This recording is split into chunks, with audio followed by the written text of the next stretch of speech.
Hi Jean, Hello, Jutta. happy to have you here. Same for me. As Vice President Sales and Support of Euresys, you are the perfect partner to talk about frame grabbers. I hope so. Yeah. In the Framers market study, users and manufacturers stated that a third of them, from the user perspective, believes in the future need of frame grabbers for imaging application. Why frame grabbers are still important and which system architectures benefits these the most? It's a good question, and thank you for giving me the opportunity to answer to this.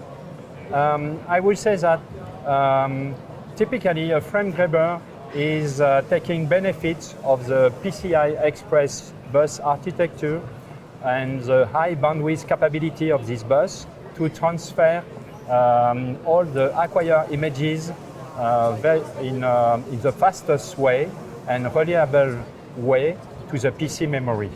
Okay. It means that without any latency.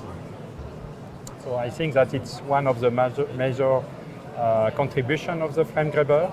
And also a second contribution of the frame grabber is the fact that with the real-time high-speed communication with the camera, a frame grabber is able to synchronize multiple camera acquisition, or the triggering of camera can be done with less than 1 microsecond, which is quite important for some applications. That's true. Yeah. Terrific.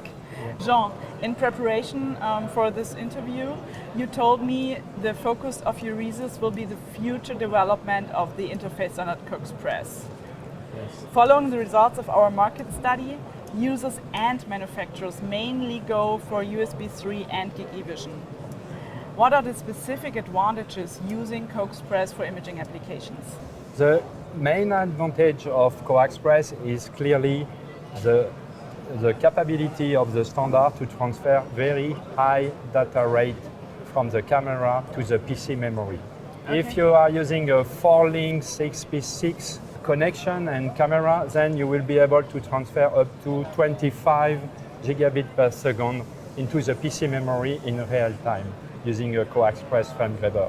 It means that with the current trends of the machine vision application and thanks to the CMOS technology, in your article and market study, I have also noticed that there is a clear shift from 1 megapixels to 3 to 5 megapixel camera. That's true. Within 2 years, the user mentioned that they are expecting to use more 5 to 10 megapixel cameras, That's true. which needs this kind of bandwidth to transfer the data in the PC.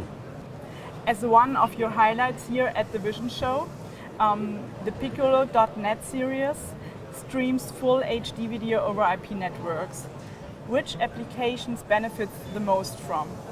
So in addition of this streaming of several videos, full HD videos, this series is also able to work in combination with low latency decoders. So it means that the typical application for this kind of product is to reduce at a very minimum the glass-to-glass time. Oh, okay. So from the input of the encoder and up to the output of the decoder, we guarantee 83 millisecond latency for the display. So if you want to monitor, for instance, a production line, and if there is some hazardous area where the operator cannot stay, but want to monitor the machine and stop the machine very fast in case of emergency, you need this kind of product. It's a typical application. Very interesting. Thank you so much, Jean. You are welcome. It was my pleasure.